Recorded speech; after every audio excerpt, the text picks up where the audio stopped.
Hey, it's Ron McLean. Welcome to Hockey Talk on the Rock. With Laura and Keith. It's interesting. So let's back up a second. He played absolutely out of his mind. It made no sense to me. And now, here are your hosts. Okay, so here we go. We are back doing Hockey Talk on the Rock, episode number 54. And it is Sunday, October 17th. I'm Keith. That's Laura. She's broadcasting from Alberta. I'm still on the Rock in BC. And we're going to talk a few things from the last week since we last did this. So we got some Canucks news. First thing, as always, Laura. Starter off. Yeah, what do you got for us? I mean, where do you want to go first? Chason got a deal, Gadvich got claimed, McEwen got claimed, Ulevy got traded. Like, things happen. There was a lot of stuff that happened this week. I mean, I guess it's been a little over a week, maybe. But, yeah, it's been I guess I'll start with the waiver claims because I know on Canucks Twitter and amongst Canucks fans, there's been a lot of uproar about the fact that both Gadjevich and McEwen got claimed. And I'm actually going to take it as a positive because I don't think there's been a time in, the last recent years of being a Canucks fan where they've had enough depth that guys have gotten claimed when they're heading down. And I understand, I think Gadjevich probably more than McEwen hurts because he was, a relatively recent, I say, second round pick. So it's a higher pick. Like McEwen was a bit more found money. And with both players, I don't really see them being full-time NHL players. So I personally, it is what it is. I think the McEwen thing for me, I do like the element of toughness that he brings to the team if you need that player in your lineup. But I don't think he's a regular NHL player, right? Like a day-to-day guy. So we'll see what happens with him in Philly.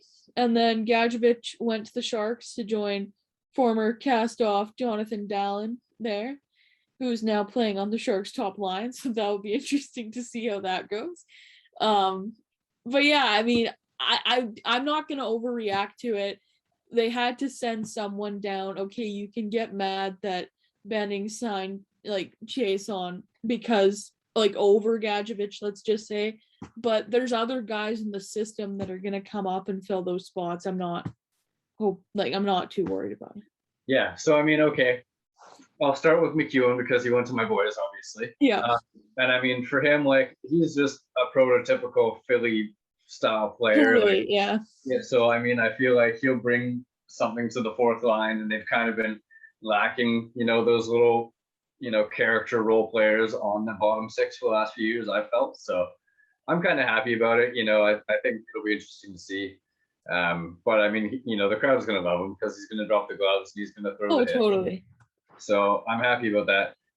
I will say, doesn't it make you wonder, was he not able to get something for these guys? Well, I feel like we'll get to the Ulevy trade in a second here, but teams knew, right, that Vancouver was in a position where they had too many players and they were going to have to lose people basically on waivers. And with someone like McEwen, I feel like maybe if they were in a different situation where they weren't, basically being forced to put him on waivers, maybe they could have gotten something, but it would have been a late round pick. And so something better than nothing. Yeah, but I just don't think teams were willing to do it because they knew they were going to put him on waivers, right? Same thing with Gadjevich. You'd think a former second rounder, you might be able to persuade someone maybe higher up on the waiver wire that might not get a chance to claim him, a fifth or a sixth, like a lottery ticket, basically, right? Yeah. I don't know. Maybe he tried. We'll never know.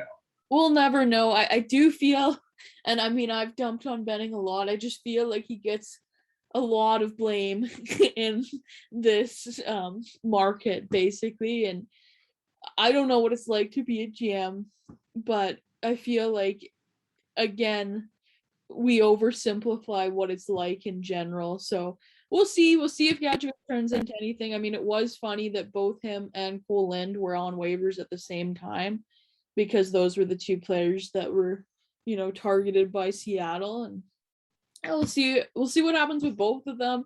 I always kind of keep an eye on those former Canucks picks to see if anything turns out, like if they turn into anything. But anyway, the other big news, I guess, of the week was the Levy trade, in which Benning was able to get something for a player that we all knew wasn't going to make the team, and they were just going to lose on waivers. And yeah, and they teamed up with Florida for like the 18th trade in the last 10 years or something. Like, yeah, going back to the Bure deal. It's always trade together. Funny how teams, like, there are teams that just always trade with one another, hey? And I mean, even like David Booth, Luongo, all that stuff in recent years-ish, right? Yeah, Ballard, like everything. Yeah. But anyway, I really like the return that they got for Levy, again, just given the situation. I think that Lamico, is that his name? Yeah. Yeah, I think he's a decent, like, fourth line player, again, almost replacing or slightly maybe a level up over what McEwen could bring, but not the toughness aspect, obviously. But he's centerman too, which is nice. Yeah, he's got some speed, he's got some grit, and he can penalty kill, so that's all great, especially when Sutter is out. And then Noah Juleson, who was like a former first round pick as well. I mean, I would say he's kind of somewhat similar to Levy, right, in the sense that he hasn't broken in. He'll go to Abbotsford. He is local, which is kind of nice too. And we'll see if there's anything there, right? But I think the Canucks did well. Yeah, overall, I kind of, because we know Levy probably better than the market does in Florida, I would say that the Canucks win this trade because Lamico's already been a good fill-in for Sutter being hurt, like you said, and seems like a decent player. Like, maybe he could even be better than Sutter as a fourth-line center just for the year. Yeah. And then Juleson, like, yeah, he's a later first-round pick, but he's also a first-round pick, like you said. So be interesting to see if he gets a shot. But yeah, it's like, from their perspective in Florida, they're probably like, yeah, this guy was a number 5 pick, and he just hasn't been able to break through the Canucks' deep defense. So, and I mean, I will say this, like, Florida has, Gustav Forsling on their defense right now, who's also a former Canucks pick, who's played a lot better since. I know he traveled around before going to Florida, but he's actually hasn't been bad for them. So maybe that's part of it too, where they're like, we've already kind of had a bit of a reclamation project on defense from Vancouver, and it's worked out. So I don't know. I think it's one of those things too, where they look at them as potential depth for cheap, because I think they're in a pretty tight spot in the cap. Yeah. So I give the participant ribbon to Florida. They give out I agree with that. Do you got more Nuck stuff? Or are we just going to recap some of the games, or like, what are you thinking? Yeah, I mean, I'm okay kind of talking a little bit about the 3 games that have happened in general, because I think they all kind of have similar elements. Like, overall, I feel like the Canucks are a noticeably faster and grittier team than they have been in years, and it's very refreshing to watch. That Detroit game yesterday, I think, was like the most angry I've gotten watching a Canucks game in a long time. I will say, like, in regards to the 2 ex-Arizona players, they've both played very well. And if OEL can keep this up, I really like the potential of the Canucks in terms of having, 2 offensively gifted defensemen who can move the puck, because you can almost always have one of them on the ice, which is pretty cool.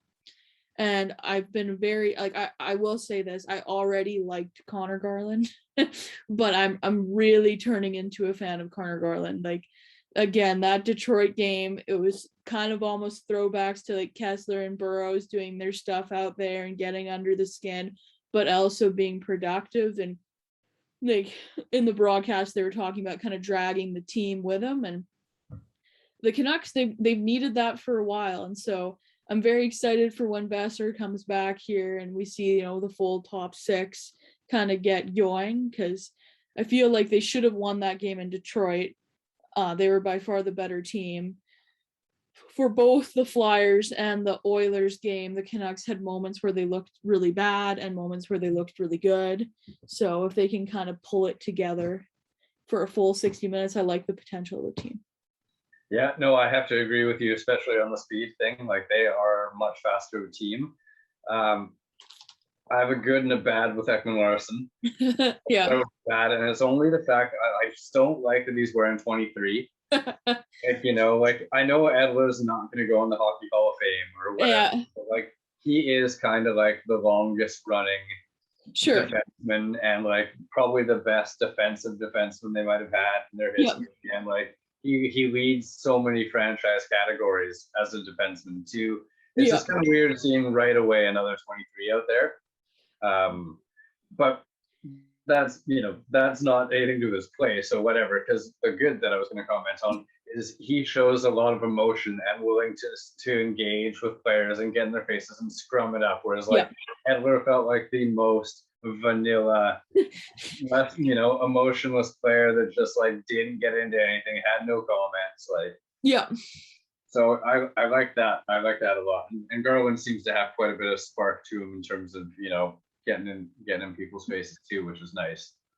Yeah, and I mean, throwing it out there, like Garland and then like Höglander, when you have them on separate lines, again, they play like kind of a similar style, right? Like you could see Höglander kind of becoming more like Garland anyway.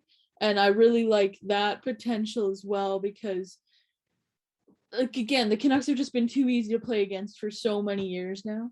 And as you say, Ekman Larson, I didn't realize he was like that spicy of a player either.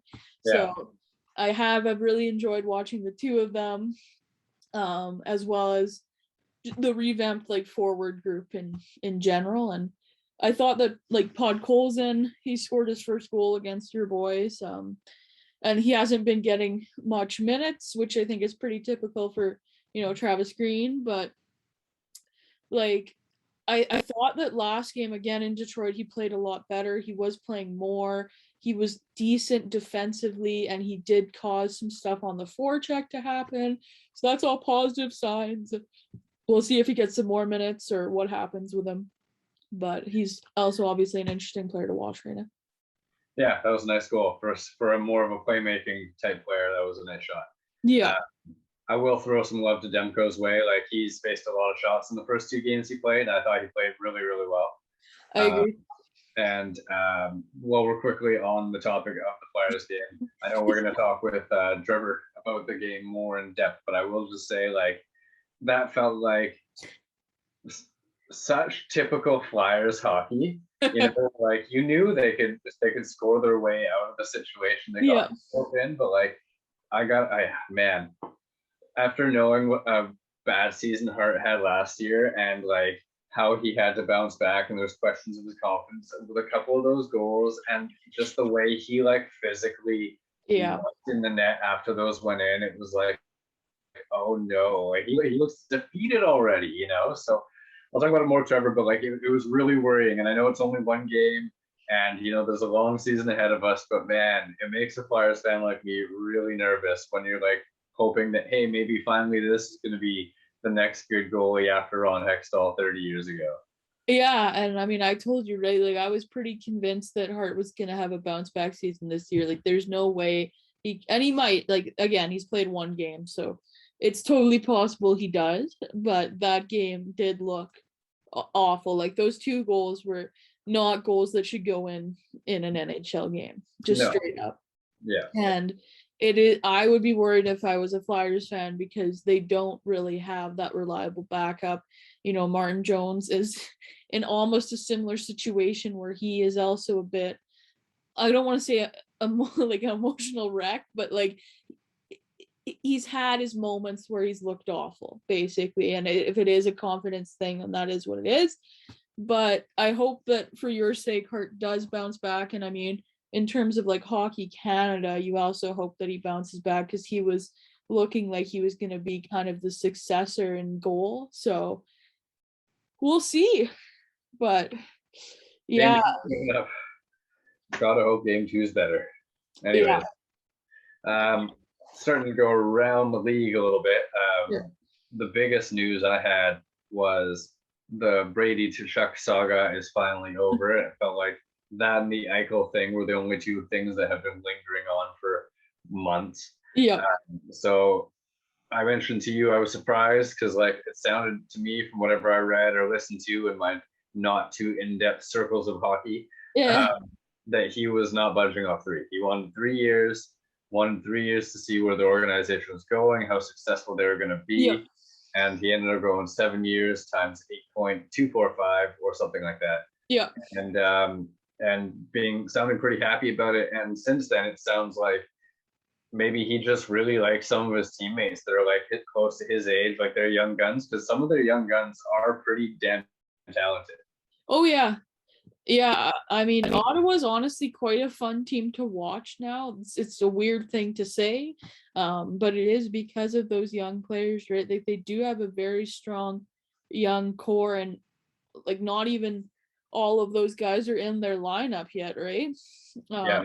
I was listening to a thing today about how like Jake Sanderson, their pick from last year, their defenseman pick, he's meant to be like the best defenseman outside of the NHL, and Ottawa really wanted to sign him this year, but he decided he wanted to go back to like fully experienced college or whatever. But if you think about adding a player like that, is legit NHL ready to their defense, which is their weak point right now, right? Yeah, it's too bad for them that it sounds like that Brandstrom is having a hard time developing. Yeah, and I mean, again, when you make those trades like the Mark Stone trade and you get back picks and prospects, it is a bit like luck to some degree, right? And Brandstrom was very well regarded at that point, but he's definitely taken a step back, and we'll see what happens there. But I think Ottawa, I can understand why Tkachuk probably did get persuaded to sign long term, just because I feel like the potential is there, right? Like everyone can see it. And if they can figure out the goaltending defense thing, and so far their goaltending without Matt Murray has looked really good, then I think they'll be a pretty strong team. Yeah, so big win for Ottawa. Yeah. I'm going to say that for a long time. Yeah, and I mean, I think I honestly think the money's a bit much for the amount of points he's going to produce, but he is a heart and soul player, and I get it. Like, I get it. He's probably going to be their captain. He's probably going to play up to that value in a few years, you know? Yeah. So it's a big bet for them. Anyways, Yeah. before I move on to a couple waiver wire claims and a couple extensions, there was one rumor I was kind of reading the last 3, 4, 5 days, whatever, that I want to throw your way. Dylan Strome is the Strome that plays in Chicago, right? Yeah. So apparently he's playing like 4th line center. And after being, really high, I think he was 3rd overall draft pick for Arizona. It didn't work. They traded him to Chicago, and the trade kind of worked out for both teams, and he kind of revived his career there, but he's kind of been falling off. And so apparently he's on the block. Have you read or heard anything about that? The one I've heard is potentially to Toronto for Alex Kerfoot. That's interesting. So here's the one that I've got is Vegas getting frustrated with the Eichel situation might look at Strome. That makes sense. That makes more sense to me than the Toronto one. I feel like the Toronto is just because it's Toronto. Yeah, I mean, I hadn't heard or read the Toronto one. I found that one pretty interesting. And it would be like, did they make similar money, or do you know what the reason would be if Kerfoot? I think Strome is less than Kerfoot, but I think also that Kerfoot in Toronto has been like they're trying to make him into a defensive center, right? Which he isn't really. And so I don't really understand the reasoning with going after Dylan Strome, except for the fact that, again, if you watch the All or Nothing series, maybe Dylan Strome has more of a thing. Right. Whereas Alex Kerfoot is more about like he doesn't know what he is. Right. But again, Vegas makes a lot more sense, especially if like it sounds like Stone and Pacioretty both got hurt in their like second game. Yeah, Pacioretty's week to week. I saw. I think Stone's day to day. Yeah, so I mean, you would think like even if they're missing one of those guys, that team like the depth isn't really there. The center depth is non-existent. So yeah, I could see Dylan Strome to Vegas, and I mean, I still think Eichel to Vegas could happen, but probably not this year. Let's just say that. Wow. Yeah. not going to get into the Eichel thing now. No. So there was a bunch of waiver wire situations that happened. We talked about Gadjevich and McEwen already, Yeah. but there's only two that I noted because they were only the ones that I felt were actually significant. So you might want to add on if you want to. But I thought the Capitals claiming Cholowski from Seattle was interesting. Yeah. Mainly because he's kind of a young defense that we were surprised Detroit didn't protect, and we were surprised that Seattle took. Yeah. And it was one of those things too where it was like, oh, Seattle's got all these XSD. What are they going to do? And now there goes another one for nothing. So I thought it was kind of interesting for the Caps and probably a smart move for them because they could probably use the defensive depth, it seems like. Yeah, I agree. I'll just say one quick thing really about the Capitals super fast is that it's been fun to watch Ovechkin score and just pick off instantly. Yeah, I'm excited to go watch them even more now in March. Yeah, that's awesome. Like gives me so much hope for like the record thing, you know? Exactly, right? Every year you're like, is he still gonna be able to do it? And then he starts this hot and he's like, okay. Anyway, he still got it and it's fun to watch. So and then that Maxime Lapierre, Hendrix Lapierre, there we go. I knew it was a Lapierre. Scored his first NHL goal, and it was really fun seeing the emotion in both him and TJ Oshie. Like you could see it really kind of lifted that group, which is all old, right? Essentially, most of the team is pretty old, and so I think infusing them with some youth makes a lot of sense. So we'll see. Yeah, that was awesome. That was a great moment. The other waiver wire is also Seattle, and it's claiming Bray Boulet from Tampa, and it's not a household name by any means, but I figured it was significant because Tampa has such good development program that like Carter Verhaeghe is kind of becoming a household name, and he was just an extra forward they couldn't keep around, and it seems like there was a lot of hype around this kid. He's supposed to be good, so that could be a really good pickup for Seattle, and I think he already got an assist in his first game with them too. Yeah, I think I saw that.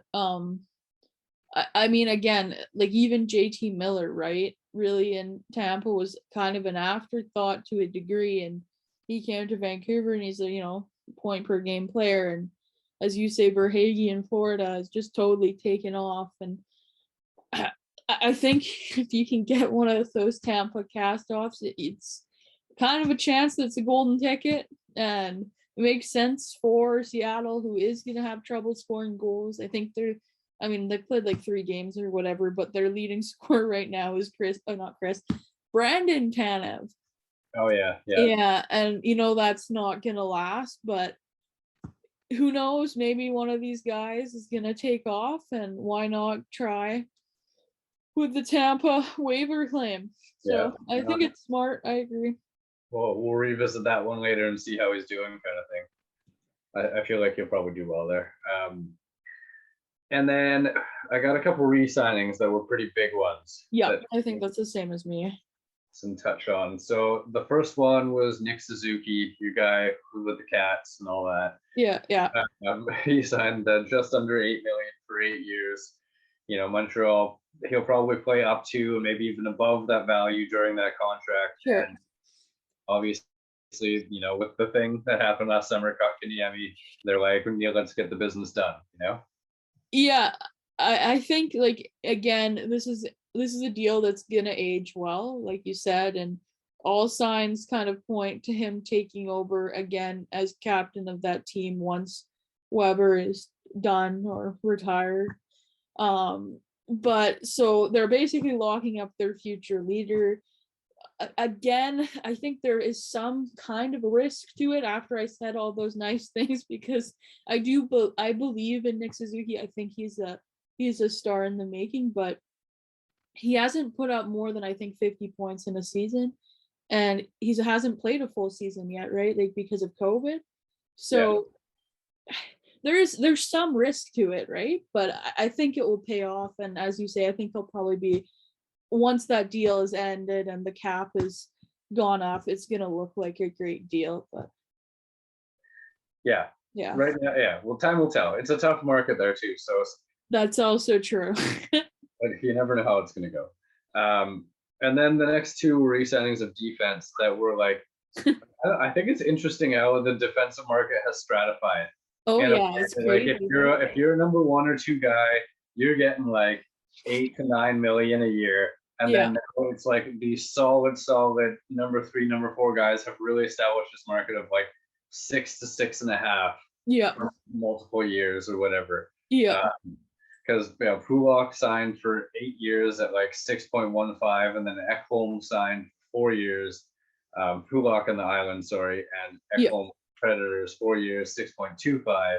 And those were both like really good money deals for those teams, considering those players are like those solid defending defenders, Yeah, I think it's like specifically for the Islanders too, because they don't really have those players that are making like Barzal's at 7 point something. Like no one's making a crazy amount of money on that team. And if you can again get your players to buy into that, it's gonna make your team more competitive. And I think their defense is really like the best example of that, right? Because they have a few guys there that are really good, like very solid defensemen. Like if Pollock went to free agency, he probably could have made like in that 8 million range, right?